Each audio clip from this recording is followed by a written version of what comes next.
I stepped into the quiet conference room long before anyone else arrived, trying to steady my breathing as I set my laptop on the podium. I kept whispering to myself, "Stay calm. You've prepared for this. You earned this shot." My hands still shook. This project meant everything. If I nailed today's presentation, I would finally get the promotion I'd worked toward for years.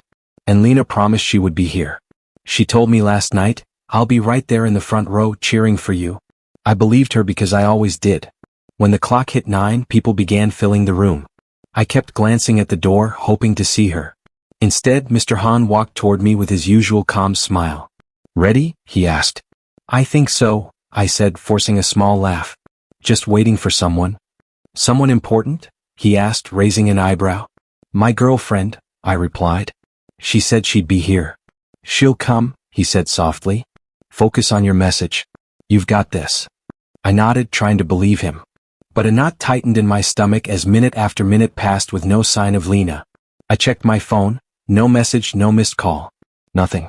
Then the door opened again and I finally exhaled in relief, until I saw her. Lena walked in with Rylan beside her. The same Rylan she once described as, just my assistant. The same Rylan she said I didn't need to worry about. They were laughing about something, leaning close like they shared a secret. And when he pulled out a chair for her, she blushed in a way she never did for me. My chest tightened so painfully I could barely breathe. I stepped toward her. "Lena?" She looked up, surprised. "Oh, hey," she said casually, as if we hadn't spent 4 years building a life together. Rylan flashed me a polite smile. "Morning, Evan. Why are you with him?" I asked quietly. Lena blinked, then whispered, "Not now. I'll talk to you later." "Talk to me now," I said. "You promised you'd be here for me." "I am here," she said, gesturing to the chair. "Just sit down. You're making this awkward." "Awkward?" I whispered. "You showed up with him." She gave a small sigh, the kind she used when she thought I was being dramatic. "Evan, relax. He's helping me with some tasks. That's all." Rylan leaned slightly toward her.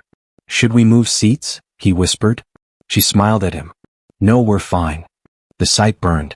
I stepped back, my voice barely steady. "Right. Fine." I returned to the podium, but my vision kept drifting to them. Her soft laughter, his close whisper. Every tiny interaction cracked something inside me.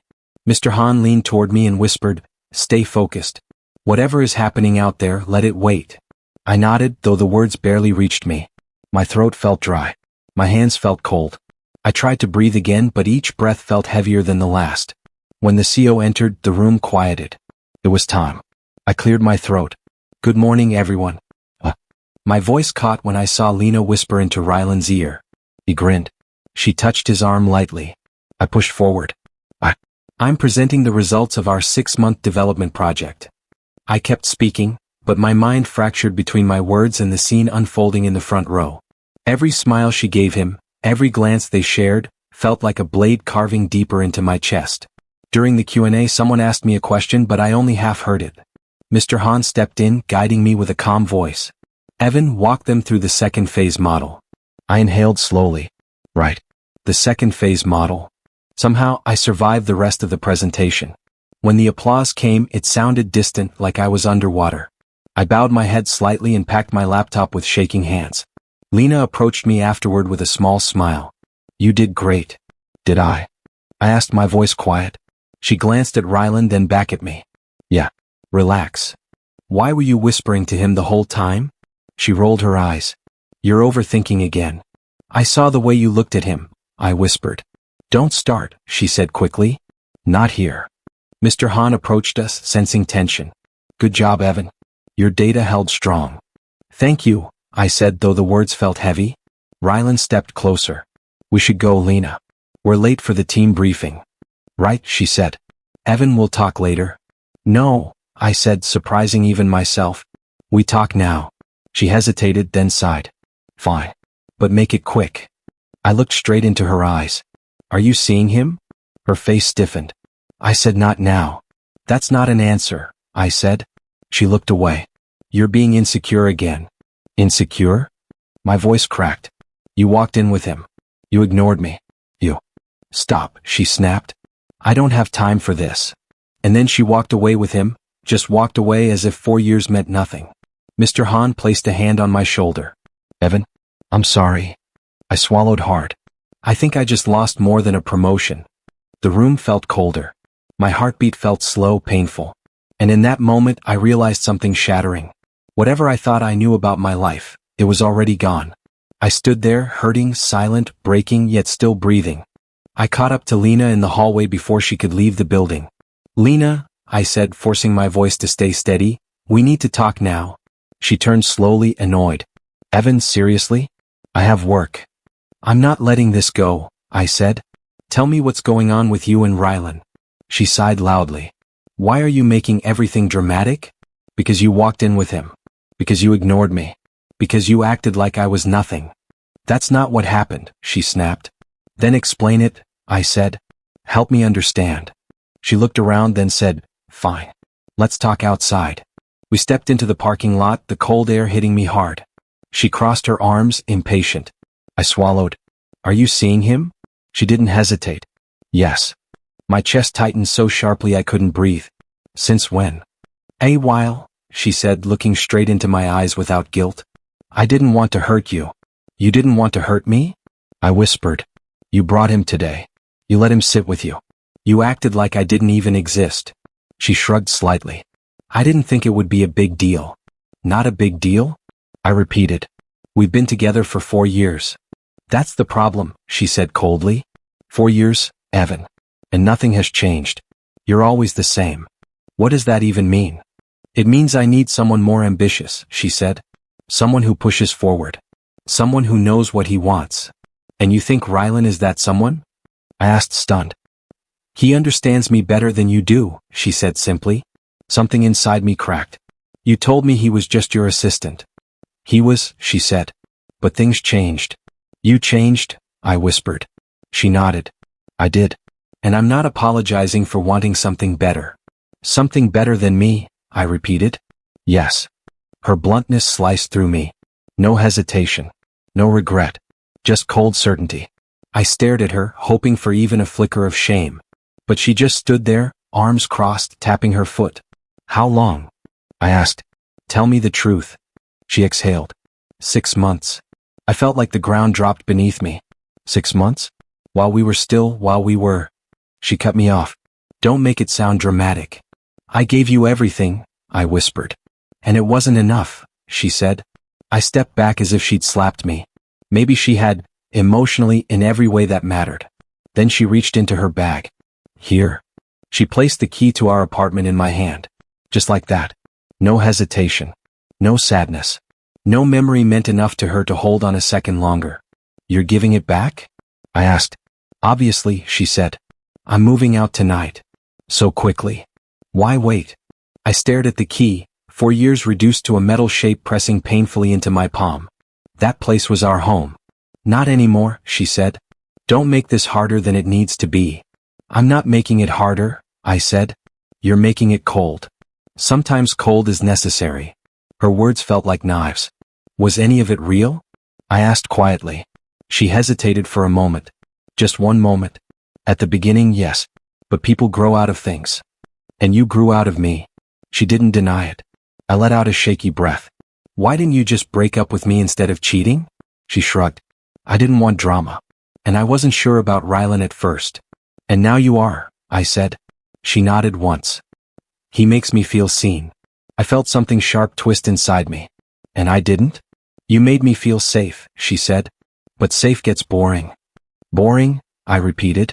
"That's what love became to you?" "Look, Evan," she said, rubbing her forehead.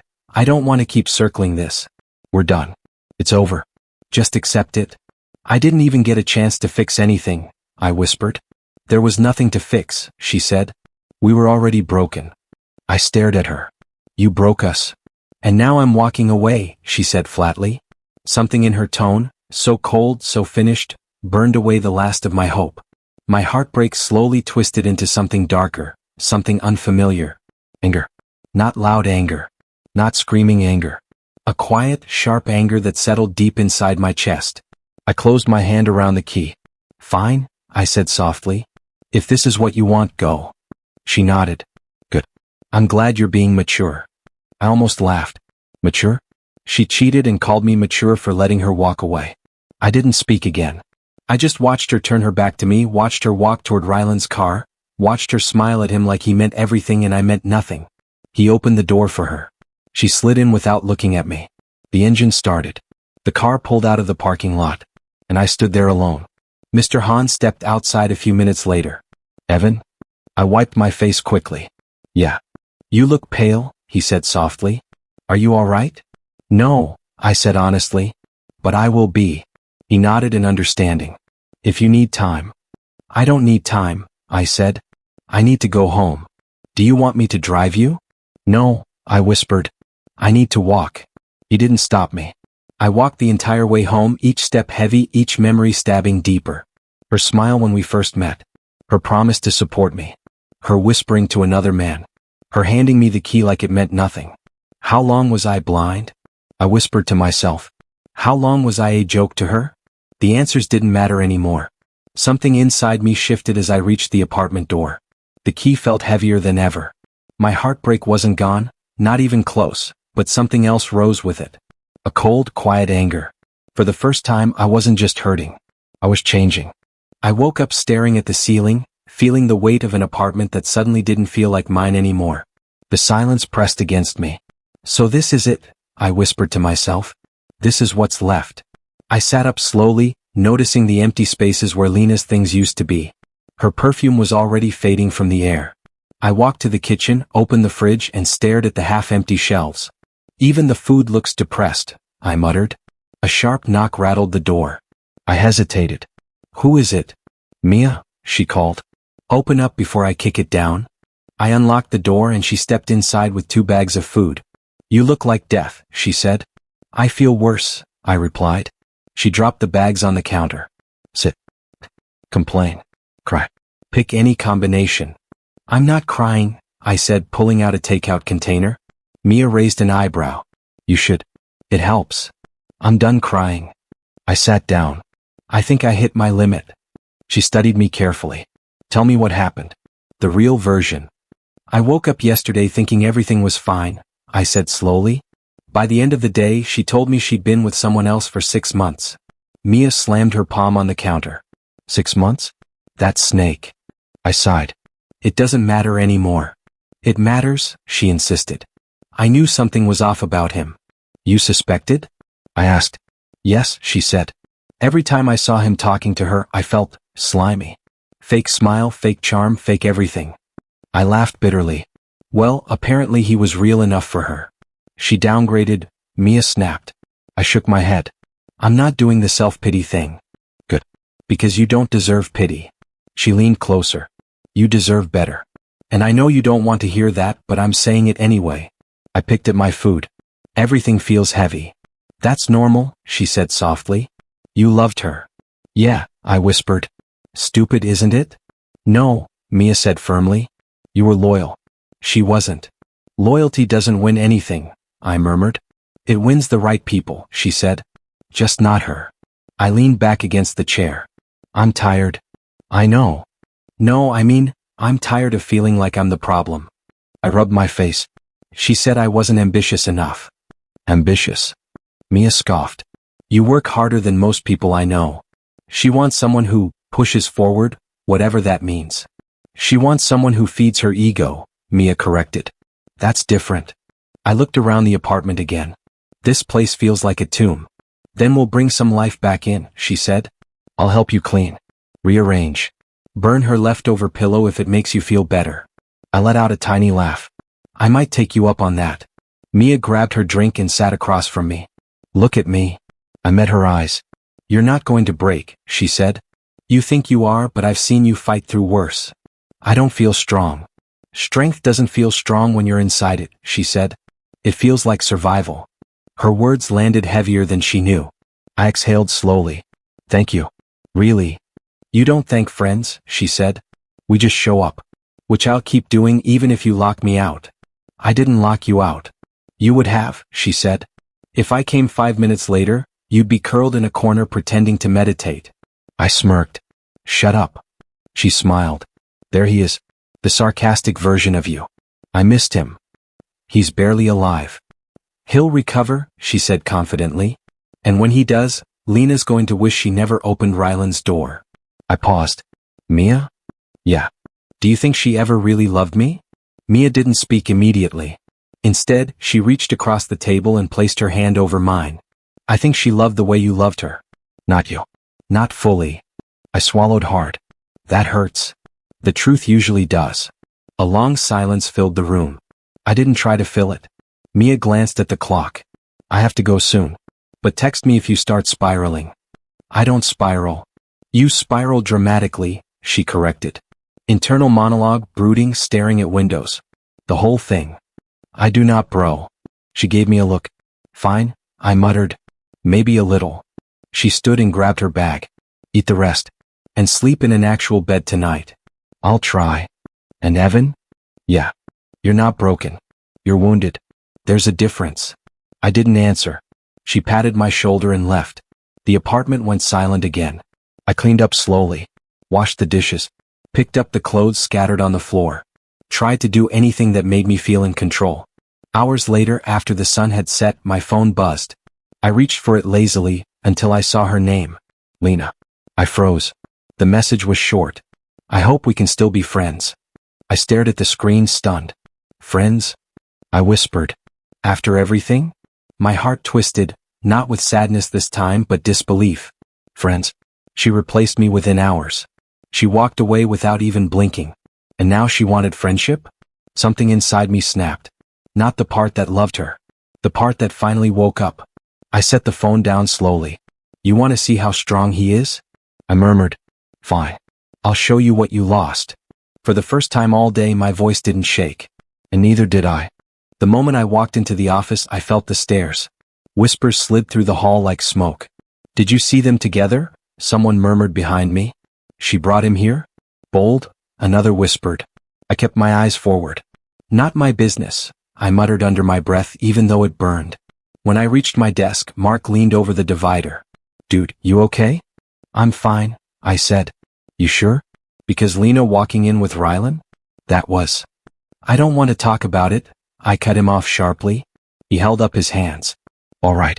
Just checking. Before I could turn on my computer, my phone buzzed with a message from the front desk. Mr. Hahn wants to see you. My stomach tightened. Great. Mark whispered, good luck. I walked to Mr. Hahn's office, trying not to think about the looks trailing me.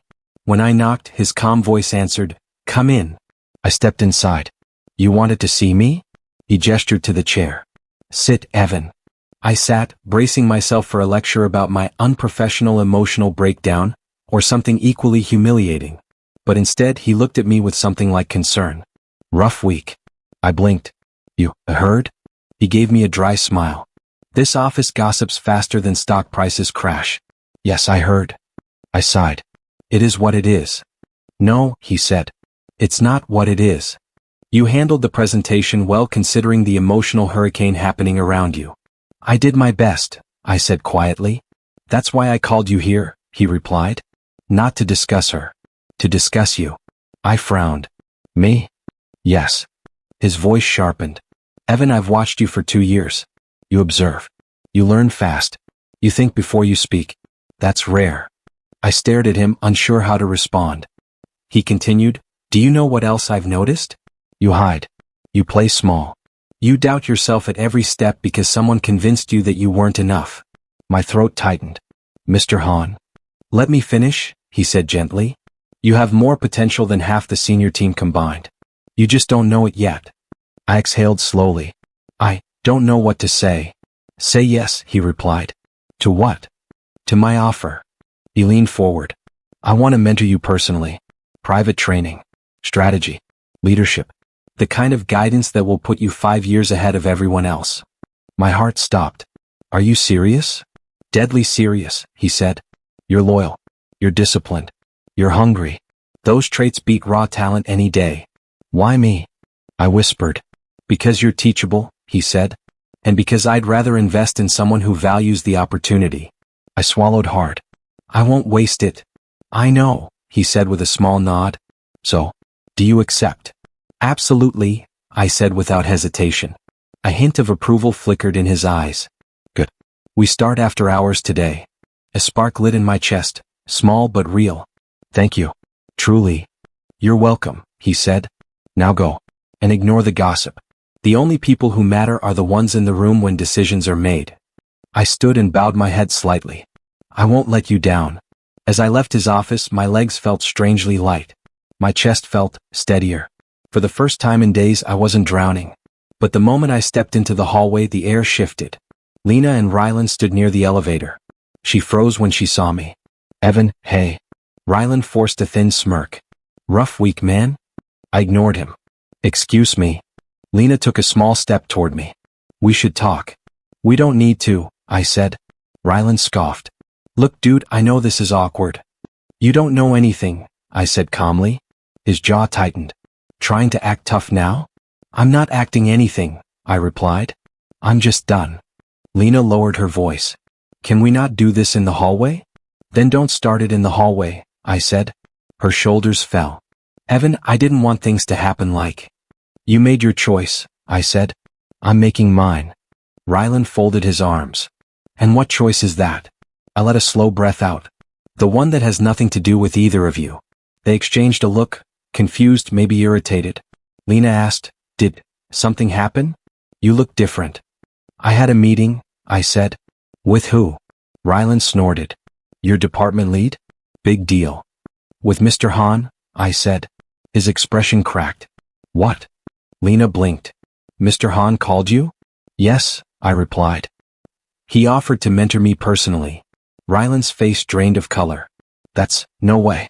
That's not why you. Lena's voice softened. Evan, that's amazing. I shrugged. It's a start. Rylan stepped forward. He's never offered that to anyone, especially not someone at your level. I stared at him. Maybe he sees things you don't. He clenched his jaw. This is ridiculous. No, I said. It's overdue. Lena looked down. I'm happy for you. Her voice trembled just enough to betray her unease. I kept mine steady. Thank you. Rylan muttered, whatever, and pressed the elevator button like it had offended him. As the doors opened, he stepped inside, but Lena hesitated. Evan, you seem different. I am, I said. How? She whispered. I looked her straight in the eyes. I stopped breaking over people who walked away. Her lips parted, but I stepped past her before she could respond. I felt her stare burning into my back until the elevator doors clicked shut. I walked back to my desk, and for the first time the whispers didn't sting. They barely reached me. Mark leaned over again. Dude, what happened? They looked stunned. I smiled faintly. Just a shift in power. He laughed. Man, I don't know what changed, but keep it. I plan to, I said.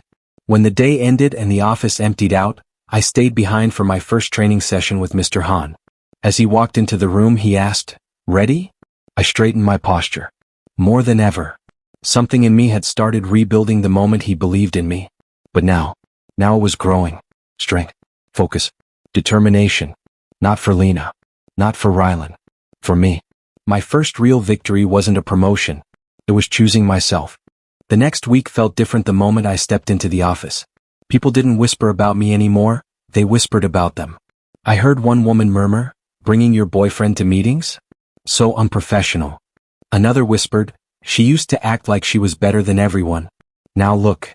I didn't join their conversations. I just walked past them with a quiet, growing certainty. My life was shifting. At my desk, Mark leaned over. Dude, have you heard the rumors? I've heard enough, I said. He grinned. They're saying Rylan got into a fight with Jacob from finance because Jacob called him Lena's accessory. I snorted. That sounds like Jacob. You're not curious? No, I said. Not my problem. Mark shook his head. Man, you're different lately. I'm learning, I replied simply. Before he could say anything else, Mr. Hahn called from down the hall. Evan. My office. My chest straightened instinctively. Be right there. Inside his office, he handed me a folder. Review this proposal. Tell me what's wrong with it. I flipped through the pages. They're overestimating the projected returns. Good, he said. And the client's goals don't match the strategy. Better. I continued. The timeline's unrealistic. They're ignoring potential risks. And the structure is messy. Mr. Hahn smiled. Excellent. You're improving fast. A warm pride spread through me. I'm trying. No, he said firmly. You're succeeding. Those words hit harder than I expected. After an hour of training, I stepped out of his office feeling sharper than I had in months. But of course, the universe couldn't let me walk back peacefully. Lena waited near the hallway, fidgeting with her hands. Evan, can we talk? I kept walking. I'm busy. She followed 2 steps behind. Please. Just a minute. I sighed and turned. What do you want? Her voice softened. People are saying things. Rumors. About me and Rylan. You know how this office is. And? I asked. And it's getting worse. She bit her lip. It's affecting my work. Not my responsibility, I said. Her shoulders dropped. Evan, don't be like this. I'm not being anything, I replied. I'm focusing on my life. That's not fair, she whispered. It's fairer than what you gave me, I said coldly. Her eyes flickered. I never wanted to hurt you. But you did, I said. And now you're dealing with the consequences. Her mouth opened slightly but no words came out. For the first time she didn't look confident. She looked lost. Then came the storm. Rylan marched toward us, jaw tight. Why are you talking to him? I raised a brow. Why does it matter? It matters because she doesn't need you messing with her head. I didn't say anything, I replied. She walked to me. He pointed a shaky finger at me. Don't try to act like you're some hero now. I stared at his hand until he slowly lowered it. Lena whispered, Rylan, stop. He snapped, why are you defending him? She flinched. I'm not. This isn't helping. I watched them quietly, realizing something. They weren't stable. They weren't strong. They weren't even united. He turned back toward me. Look, man, I know you think you're rising or whatever because Han's helping you. I don't think anything, I said. I work.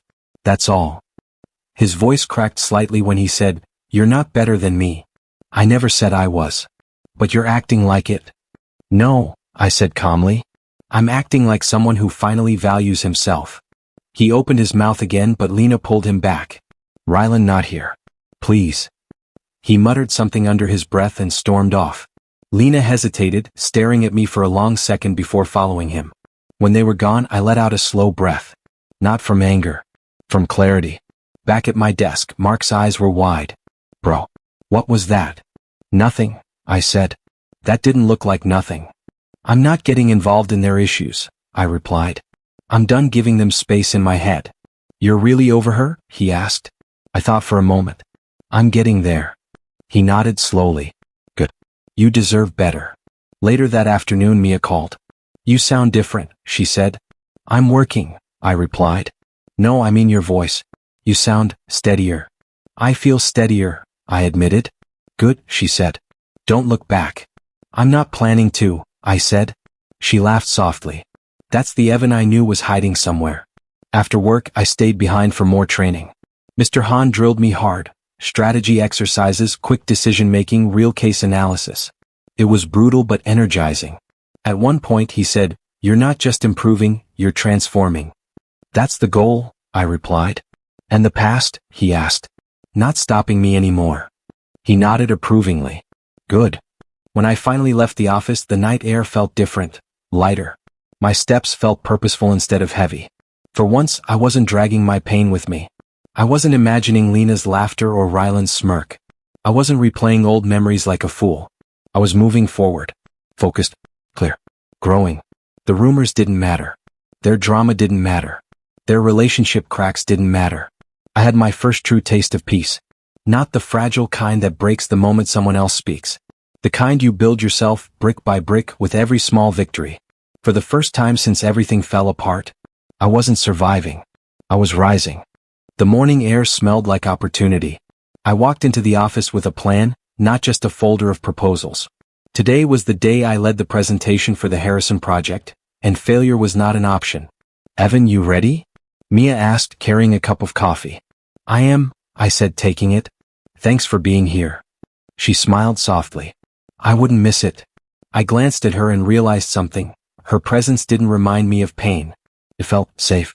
I entered the conference room, everyone looking at me, including the CEO, Mr. Han, and a few board members. I set my notes down and looked at my team. Let's begin, I said. The presentation rolled out smoothly. Questions came, objections, critiques. I answered all of them. Not like before, panicked but with calm, precise confidence. That's impressive, the CEO said at the end. I didn't expect such clarity. Well done, Evan. Thank you, I replied, keeping my tone even. Hands clapped. I could feel pride climbing my chest, not arrogance, just clarity. I had done it. Then I noticed her, Lena, standing in the hallway outside the glass wall, arms crossed, lips parted slightly, eyes wide. She wasn't smiling, wasn't applauding. She was watching, studying me as if she'd never really known me. Her gaze pinned me, and for a fraction of a second I felt the old ache. But then I remembered, she had chosen Rylan over me. She had destroyed what we had, and now she was seeing the man I was becoming without her. After the meeting, people swarmed me. Congratulations, handshakes, claps on the shoulder. You crushed it, Mia said, smiling brightly. I knew you could. Thanks, I said, smiling slightly. Couldn't have done it without the team. I saw Lena outside, she said quietly. She looks different. Yeah, I said, pouring some water into my cup. I noticed. Later my phone buzzed. A message from Lena. I'm proud of you. I stared at it. My thumb hovered over the reply button. My first instinct was to type something sharp, something cutting. But I didn't. Instead, I left it unread. I knew the silence would hurt her more than any words. A few minutes later, I saw her glance through the office window again. Her expression faltered when she saw me laughing at a joke Mia made. My laughter was easy, unforced, not the tense, hollow echo of the man she knew. She turned quickly, almost like she couldn't bear it. You're really handling her well, Mia said quietly, watching her retreating figure. I am, I said, though the truth was I wasn't trying to handle her. I was handling myself. We walked to the break room together. You've changed, Mia said, leaning against the counter. I mean, you're different from the guy I met a few months ago. I nodded. I've had reason to change. Good reason, she said softly. You deserve it. The honesty in her voice cut deeper than Lena's messages ever could. During lunch, I overheard some colleagues whispering about Lena. She keeps checking on him, one said. Yeah, and he's totally unbothered, another replied. I smiled faintly to myself. Unbothered wasn't exactly true, but I was focused. I wasn't distracted by resentment or longing. That kind of energy could destroy me. Instead, I redirected it into growth. Mia nudged me. Don't let her steal your peace. You're doing amazing. I'm trying, I said, meeting her eyes. Something unspoken passed between us. Not love, not yet, but recognition. Connection. Later, I returned to my office to finalize reports. My phone buzzed again. Another message from Lena. I hope you're happy. I read it. Smiled faintly. Deleted it. Deleted it? Mia asked from the doorway. Yes, I said. Some conversations aren't mine to have. She nodded, her hair catching the light. Wise choice. As the day ended, I noticed Lena again in the hallway. She lingered at the end of the corridor, staring at the office, maybe hoping for a glimpse of me alone, maybe hoping for a reaction she wouldn't get. Her regret was visible in her eyes. Small, subtle, but it was there. I leaned back in my chair. My chest felt lighter than it had in years. I realized something. Revenge wasn't necessary. Karma was unfolding naturally. Lena's attempts to reach me now, her small gestures of admiration, didn't scare me. They were signs of her own conscience, the consequences of her choices. Mia smiled as she left my office. Don't forget dinner tomorrow, she said. Wouldn't miss it, I replied. When I was alone, I stared out the window. The city lights reflected in the glass and I felt it. Clarity. Power. Come. I didn't need to reply to Lena. I didn't need to show her anger or sadness. The man she saw today, the man who laughed, who handled pressure, who built his own victories, wasn't hers to touch anymore. And that was enough. I was rising. Stronger. Clear. Finally, untouchable.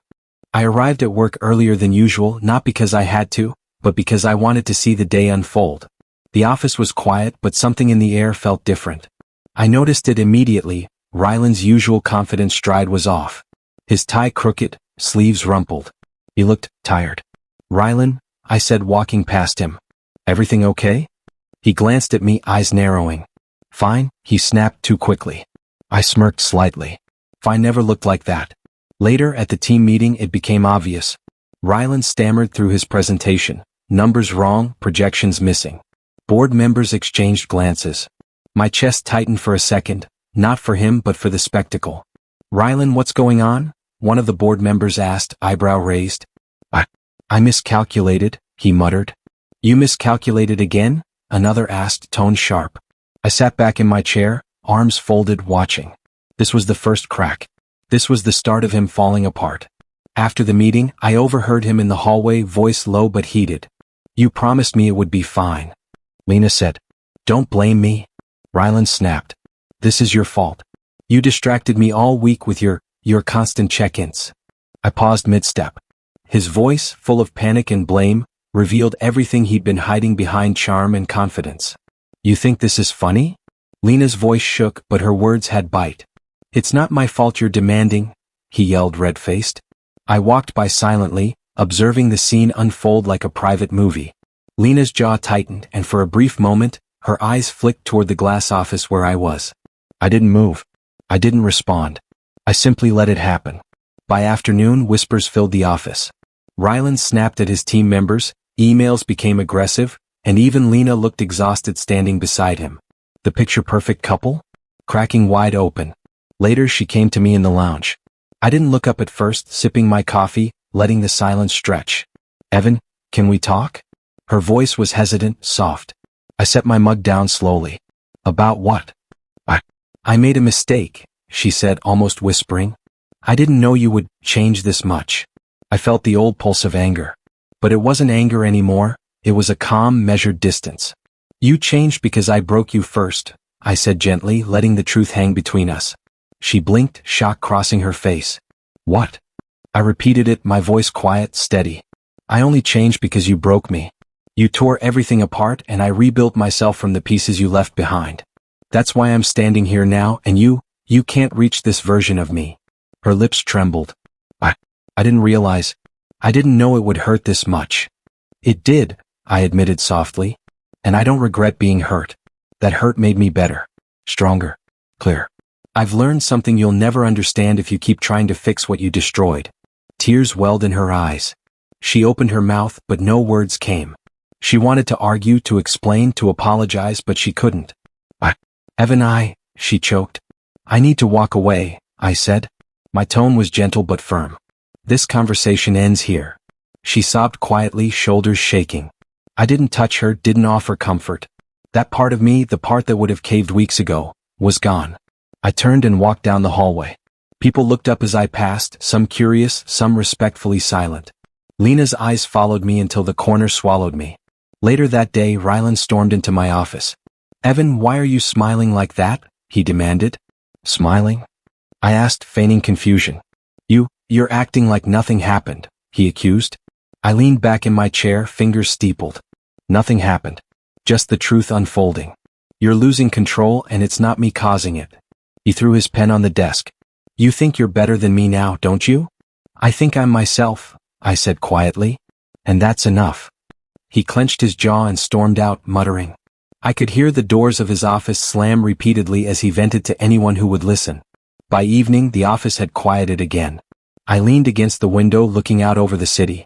Lena's words echoed faintly in my mind, but they had no power. Ryland's collapse had begun, Lena's regret had begun, and I was untouchable. No one could break me now. Not her, not him, not the past. And that knowledge felt free. I arrived at the office early, the silence punctuated by the occasional hum of fluorescent lights. Everyone was whispering, but I didn't need to hear the words to know. Lena was the topic. Again. Did you see her today? Someone muttered as I passed. I heard Ryland's been with someone else, another added. I kept walking. I didn't need confirmation. I had expected it. By mid-morning, the whispers turned into stares. Lena's usual composure was gone. She stormed down the hallway, her face pale, eyes red from crying. Everyone's heads turned, but no one stepped in. She stopped abruptly near the coffee machine and I watched from across the room. This can't be happening, she shouted, voice breaking. Her assistant, a new intern I vaguely recognized, looked uncomfortable. Lena, please, don't talk to me. Not you, not anyone, she cried, tears streaming. I sipped my coffee silently, feeling an unfamiliar mix of pity and relief. The Lena who had seemed untouchable for years was unraveling, and I was finally free of the weight she carried. Later, her phone started blowing up. I heard her yelling from the hallway as she called multiple people. Eventually, she called me. My phone vibrated in my pocket. Her name flashing on the screen made my chest tighten momentarily. I ignored it. Another call came. Ignored. A message popped up. Evan, please answer. I need to talk. I didn't. Her messages became erratic over the night. I'm sorry. It's his fault. I miss you. You have to forgive me. I read them one by one, but my fingers refused to type a response. There was sadness, of course. Years of memories, shared dreams, late-night talks, laughter, but it wasn't enough to pull me back. I had grown beyond the pull she once held. The next day at work, I saw her trying to explain herself to the HR manager, voice trembling. You don't understand, she said. I didn't mean to. Yes, we understand, HR replied firmly. This behavior is unprofessional, Lena. Your position is under review. Her face fell and I felt no triumph, only a strange calm. The Lena who had dominated my thoughts and my heart was gone, replaced by someone desperate, flailing, broken. I walked past her silently, nodding to a few coworkers who smiled at me politely. It felt lighter. My steps felt lighter. During lunch, Mia came over, her usual warm smile in place. Hey, you okay? She asked. I am, I said, but she didn't need more. She sat beside me without forcing conversation, passing me a sandwich. Her presence had a grounding effect, a quiet comfort that made the chaos around me fade slightly. You're handling it well, she said gently. I looked at her, really looked, and for the first time someone outside the turmoil seemed safe.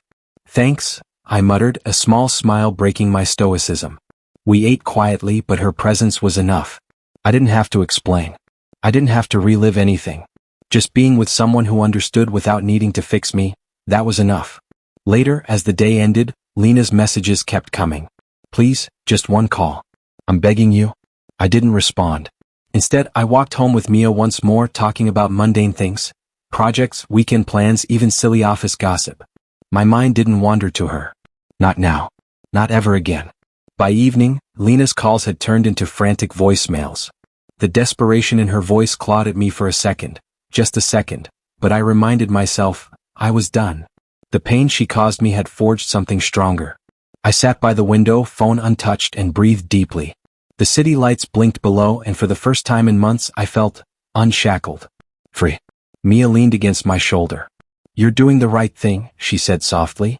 I know, I replied, letting the words settle. Her collapse had begun, and I was no longer tied to it. I wasn't angry, not really. I wasn't spiteful. I just existed, quietly moving forward. The Lena who had once haunted my dreams was now a ghost of the past. Even when I saw her posting desperate apologies online, watching her scramble to salvage anything, I felt only the faintest twinge of sadness.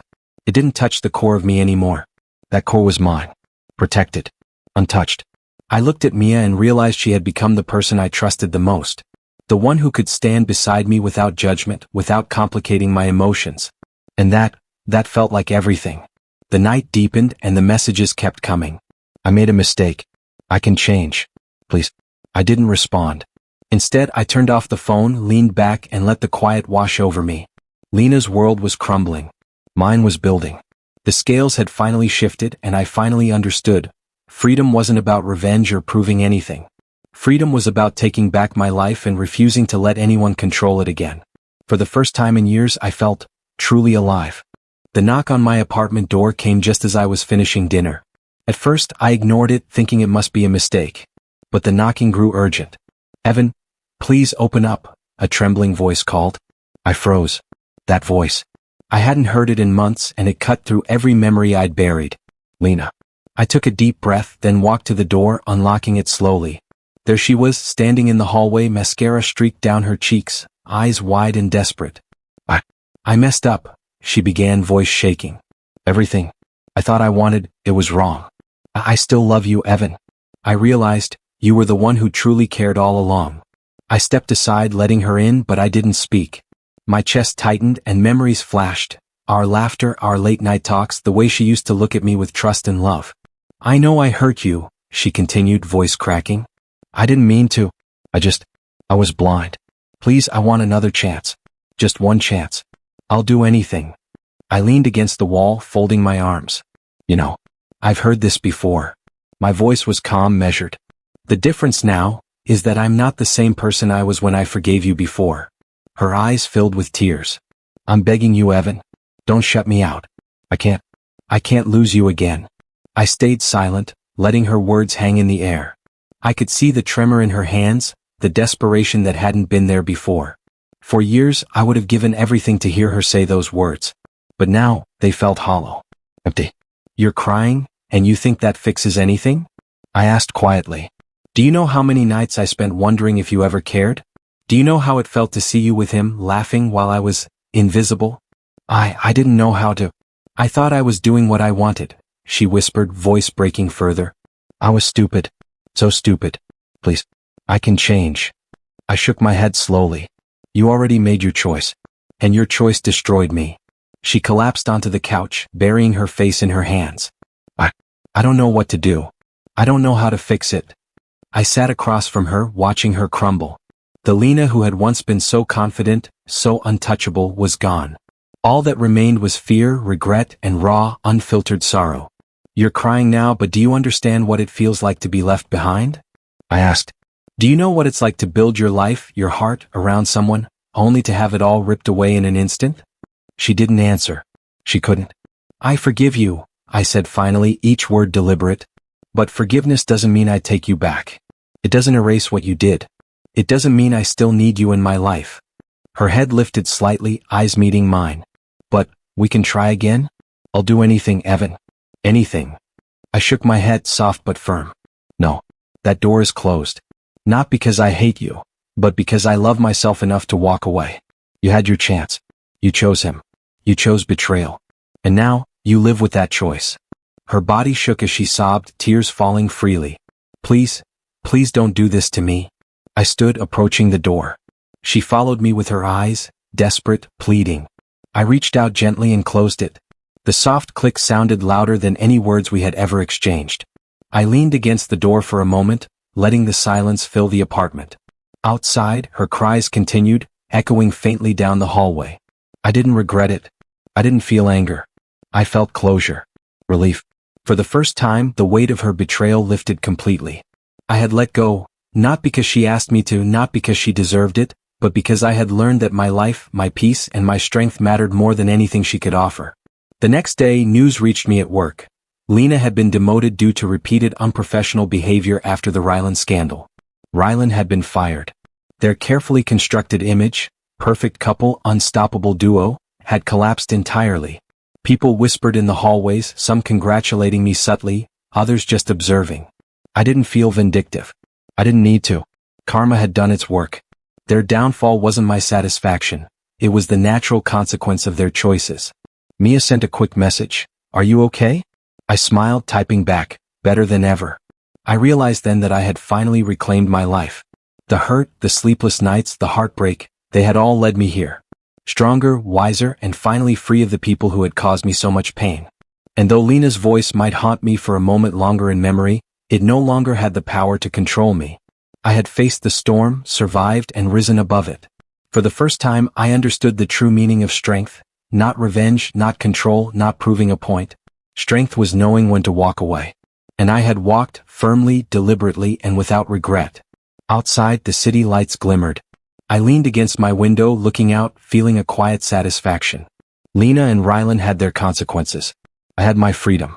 My life was mine. No door left unopened. No heart left vulnerable. No betrayal left unhealed. The first morning I walked into the office without the shadow of Lena over me, I felt lighter. Not because the past was gone, it wasn't, but because I had finally taken control. Mr. Hahn had called me in yesterday, and his words still echoed in my mind. Evan, you've grown beyond what anyone here expected. I want you to lead the next major project. It's time you stepped up. I looked at him, stunned. Lead me? He smiled, sharp but approving. You've earned it. I've seen how you handle pressure, how you stay calm while others panic. You're ready? I could barely nod. Thank you, sir. I won't let you down. You won't, he said simply. Not this time. By mid-morning, the news spread. Even the CEO stopped by my desk. Evan, he said, shaking my hand firmly, I've been watching your work. Impressive. You've handled yourself with professionalism I haven't seen in years. Keep this up, you'll go far. Thank you, I said, and for once I felt pride without guilt or bitterness. The recognition wasn't about Lena, not about revenge, not about proving a point. It was about me. Later, during lunch, Mia slid into the seat across from me, carrying her usual calm energy. "Congratulations," she said softly. I saw the CEO. They were impressed. "I'm still getting used to this," I admitted, laughing quietly. "It feels strange being noticed for the right reasons." Mia smiled, that gentle, knowing smile that always made me feel at ease. "You've earned it. I've seen how you handled everything, and how you didn't let them break you. I admired that. I always knew you'd rise even when it looked impossible." I looked at her, seeing her in a new light. Not just as a friend, not just someone who listened when I was a mess, but as someone who quietly understood me better than anyone else. "You make it sound easy," I said, shaking my head. "It wasn't. Not even close." "No, it wasn't," she said, eyes softening. "But you carried yourself with dignity. You didn't stoop. You didn't beg. You stayed you." I swallowed, feeling the weight of her words. "I'm trying. I guess I'm finally learning what that even means." "Then maybe it's time to stop looking back," she said, nudging my hand lightly. "You've got the future ahead of you. Let it be exciting, not terrifying." Her words hit me harder than I expected. For months, the thought of tomorrow had scared me. Every plan, every meeting, every glance at the city skyline had reminded me of what I'd lost. Now, it felt different. I leaned back, breathing slowly. I think I'm actually looking forward to tomorrow. For the first time in years." Mia smiled, and there was a warmth in her eyes that went beyond friendship. "Good. You deserve that." Over the next few weeks, I started taking on the leadership role. Meetings, presentations, client calls, I handled them all with the calm confidence I'd learned through months of pain, patience, and persistence. My team responded well. They trusted me and I trusted myself. One evening, after a particularly long meeting, Mia caught up with me by the elevators. "You handled that brilliantly," she said. "Your confidence is inspiring." I chuckled. "Inspiring? That's a strong word." "It's true," she insisted. "Watching you, I realized you didn't just survive. You transformed. You became someone I respect deeply, someone I admire." I looked at her, then really looked at her. The way her hair fell over her shoulder, the steady calm in her voice, the way her eyes held understanding without judgment. I don't know what to say." "Don't say anything," she said softly. "Just be open to this next chapter. Don't let fear hold you back." And I realized I wasn't afraid anymore. Not of the past, not of heartbreak, not of Lena or Rylan. The mistakes, the betrayals, the sleepless nights, they had built me into someone new. Stronger, wiser, ready to embrace life rather than cower from it.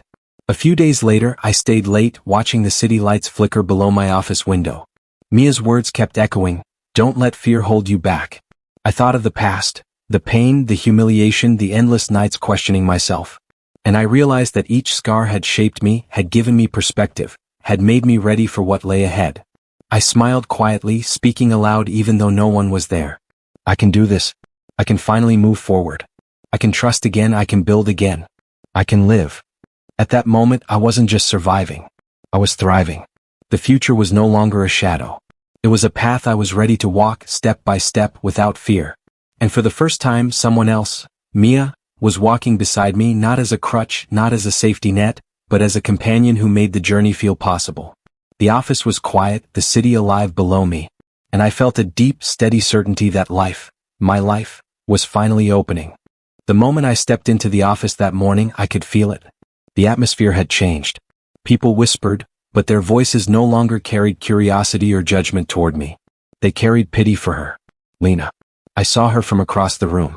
She was standing by the coffee machine, shoulders slumped, eyes scanning the room nervously. Some coworkers glanced at her, then quickly turned away. She caught sight of me and froze. I walked past her desk calmly, holding my coffee, pretending not to notice.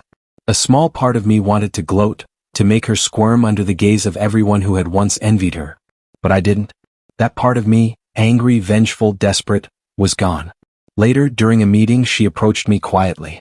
"Evan," she said, voice trembling. I looked up, steady and composed. "Lena.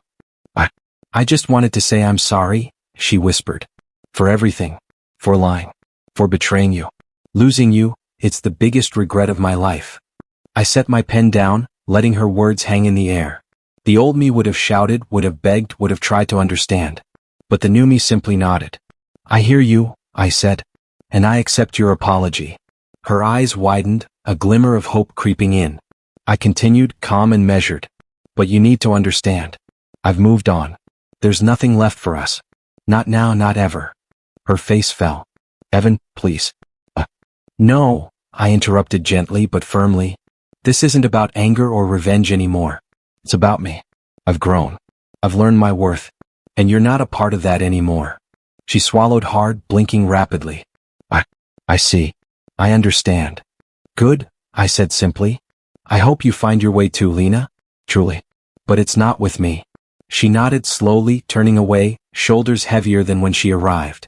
She walked past the co-workers who avoided her eyes, and I felt no pleasure in her suffering, only peace in my strength. Moments later, Rylan appeared. He had that same fake bravado, trying to swagger past me as if nothing had changed. Evan, he said, voice tight, trying to sound casual. So, I hear you're leading the new project. Congrats. Thanks, I said smoothly, my tone polite but firm. I didn't smile. I didn't need to. He shifted uncomfortably. We should.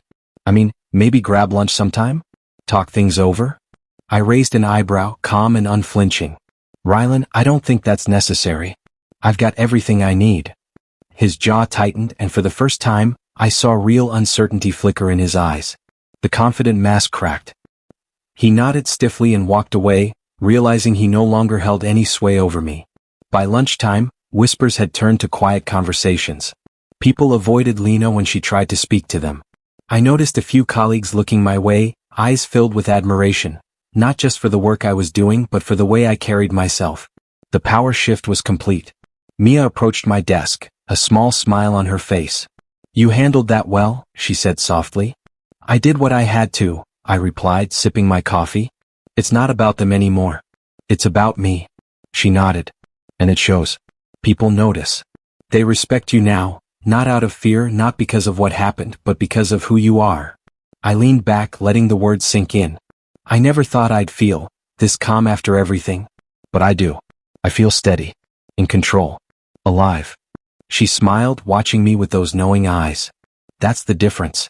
You didn't just survive, Evan. You transformed. I glanced toward Lena's desk. She was slouched, staring at her screen, a shadow of the woman who had once seemed untouchable. I didn't gloat. I didn't need to. I felt no pleasure in seeing her fall. What I felt was freedom, the freedom of no longer being tied to betrayal, heartbreak, or manipulation. Do you ever wonder, Mia asked quietly, if people like that will ever understand what they lost? I shook my head. Let them. It's not my problem. Their regret is theirs to live with. Mine is to leave behind. Later, as I walked toward the elevators, I caught a glimpse of Rylan trying to speak to a coworker, only to be ignored. His confidence was gone. He glanced at me and then looked away, realizing that his influence was over. Lena passed by silently, not daring to meet my eyes. The silence between us was louder than any argument we'd ever had. I stepped into the elevator with Mia beside me. She smiled. You've come a long way, Evan. I have, I agreed. And I'm not going back. The doors closed and the office buzzed quietly behind us. For the first time, I felt the world had shifted in my favor. Not through revenge, not through spite, but through growth, resilience, and self-respect. The chapter of my life that involved betrayal and heartbreak was closed. I looked at Mia and then at my reflection in the glass. Calm eyes. Straight posture. A man who had been broken and rebuilt. The weight of the past was finally gone, leaving only clarity, purpose, and the promise of the future. And that promise felt infinite. The office felt lighter that morning. Papers still piled on my desk, deadlines still pressing, but for the first time in months, I didn't feel crushed under their weight. I sipped my coffee and watched the city outside the window. The sun hit the buildings just right and I thought maybe the world was finally catching up to how I felt inside. Free, calm, ready. Later, Mia appeared at my desk, carrying 2 cups of tea. Thought you could use a break, she said, setting one down beside me. Her smile was warm, but it didn't distract from the honesty in her eyes. I could, I admitted, leaning back in my chair. It's been a lot, you know? She nodded. I know. But you're handling it differently now. I can see it. I laughed softly, a sound I hadn't realized I'd missed. Different, huh? Yeah, maybe. I used to let anger run everything. I used to let betrayal dictate who I was. But now, it's like I finally understand. Pain isn't permanent. Growth is. Mia leaned against the desk. That's all anyone can hope for, Evan. You turned it around. You took the worst and made it the reason you're stronger. I looked at her, really looked, and noticed how the sunlight hit her hair, the gentle curve of her smile. For a moment, I let myself imagine a future. Not the one I lost with Lena, not the one I fought to leave behind, but one that felt calm, honest, and real. "Can I tell you something?" I asked quietly. "Always," she replied. I took a deep breath. I was afraid for so long. Afraid of failing. Afraid of trusting again. Afraid that the moment I let myself hope, someone would take it away. And I lost so much, so many years of believing in the wrong people. She stayed silent, just listening, letting me spill without judgment. "But I've learned something important," I continued. "I can't go back. I won't. What happened with Lena and Rylan, it doesn't define me anymore. And it doesn't have to define what comes next." Mia smiled softly. "I'm glad you see that. You didn't deserve the pain, Evan, but you deserve the growth." Her words hit me harder than any insult, any betrayal ever had. Growth. Not revenge. Not anger. Not resentment. Just growth. I leaned back, staring at the ceiling, letting her words sink in. "I think I'm finally ready to stop looking behind me," I said. "To stop letting old mistakes control me. To move forward without fear." Mia shifted closer, her voice gentle. "Then do it. Stop carrying what's already gone. You've earned the right to be happy." I nodded, feeling a weight lift from my shoulders. "Happy? It feels strange. But it feels good." She laughed softly. "It's supposed to. You've worked for it, Evan. Don't let anyone or anything take it away." I smiled back, a real smile, unguarded and calm. For the first time in a long time, I felt like I belonged in my own skin. Like I'd reclaimed something I didn't even realize I'd lost. Later that evening we went up to the rooftop. The city stretched out below us, lights twinkling, a gentle wind brushing against our faces. I handed her one of the cups of tea. "To everything," I said, clinking it lightly against hers. "To growth," she replied. We sat in silence for a while, letting the world hum around us. The air felt fresh, almost electric, full of possibility. I turned to her, hesitating. "Mia, I want to be honest with you. All of it. The fear, the mistakes, the regrets. I don't want to hide them anymore." She tilted her head, encouraging. "I want to hear everything." I took a deep breath. I was broken in ways I didn't understand. Lena, Rylan, all of it, it shattered me. And for a while I thought I'd never recover. I thought I'd never trust, never love, never even smile properly again. But somehow, I've rebuilt. And now, I want something real. Something honest. Something with someone who sees me, truly sees me, and chooses to stay. Her eyes softened and she reached out, touching my hand. "Evan, I see you. I've always seen you. And I'm here. Not because of what happened, but because of who you are now." I felt a warmth spread through me that wasn't just relief, it was hope. A quiet, steady hope that wasn't loud or desperate, but powerful in its simplicity. "I want that too," I said finally. "A future without lies, without betrayal, just us being honest with each other." She smiled, squeezing my hand. "Then let's start that future tonight. Right now. No past, no pain. Just us." I looked out over the city again, feeling the wind in my hair, the world beneath our feet, and for the first time in years I felt truly free. My pain built me. My betrayal shaped me. My growth saved me. And now, I whispered to the night, I choose my own path. And I choose to walk it with honesty, with strength, and with hope. Mia's hand in mine was a reminder that the past could no longer hold me back. That everything I had endured was not a curse, but a bridge to something better. We stayed on that rooftop, talking quietly, laughing softly, dreaming lightly. The city's lights blinked below us like tiny promises. And I realized something I hadn't allowed myself to feel in years. I was finally at peace. No ghosts of the past. No regrets. No heartbreak. Just growth, love, and a life worth living. For the first time in a long time, I believed it could last. The office was quiet when I received the call from Mr. Hahn. "Evan, the board has approved your promotion. You're officially leading the project team," he said, his voice steady but tinged with pride. I swallowed, feeling a surge of disbelief, then something else. Calm, controlled satisfaction. "Thank you, sir. I won't let you down." "You already haven't," he replied. "Just remember, leadership isn't just about results. It's about vision, patience, and integrity. And you've shown all three." I hung up and let myself exhale. For months, I had worked to rebuild, to prove that pain wouldn't define me, and now it felt like the world was catching up. I glanced at my phone and saw a message from Lena. "I hope one day I can forgive myself." I stared at it for a moment, feeling a flicker of what used to hurt, regret, anger, betrayal, but it didn't linger. Not anymore. My fingers hovered over the screen, then I typed back a single word. Peace. No explanation, no guilt, no invitation. Just a wish for her to find it without dragging me back into the chaos. I put the phone down and leaned back in my chair, watching sunlight reflect off the skyscrapers outside. The past was behind me. The future mine to claim. Later, Mia appeared as if on cue, carrying 2 cups of tea. Congratulations, she said, setting one beside me. I knew you'd get this. I smiled, feeling warmth spread through me. Thanks, Mia. Really. I couldn't have done it without someone believing in me when I didn't believe in myself. She laughed softly. You always had it in you. I just reminded you. I leaned forward, voice low. I want to start fresh. Not just at work, but everything. I don't want to let the past shadow this or anything else. Her eyes softened and she reached out, touching my hand. Then let's do it together. One step at a time. No ghosts, no regrets, just us. I felt a thrill I hadn't allowed myself to feel in years. One step at a time sounds perfect, I said. I've learned the hard way that rushing never works.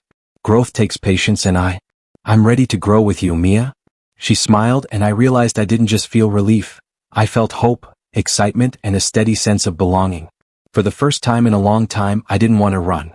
The day passed with meetings, strategy sessions, and team briefings. I found myself speaking confidently, guiding discussions, making decisions with clarity and conviction.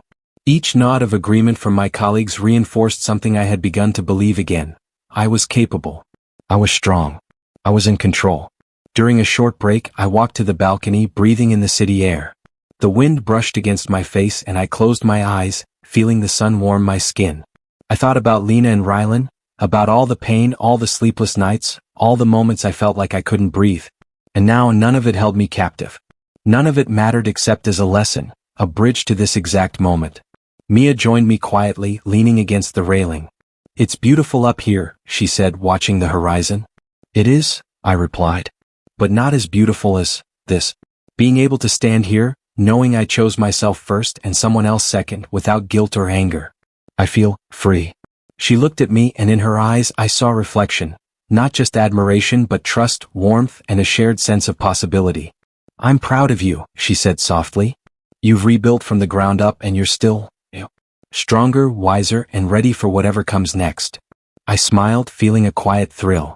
I think I finally understand what real victory feels like.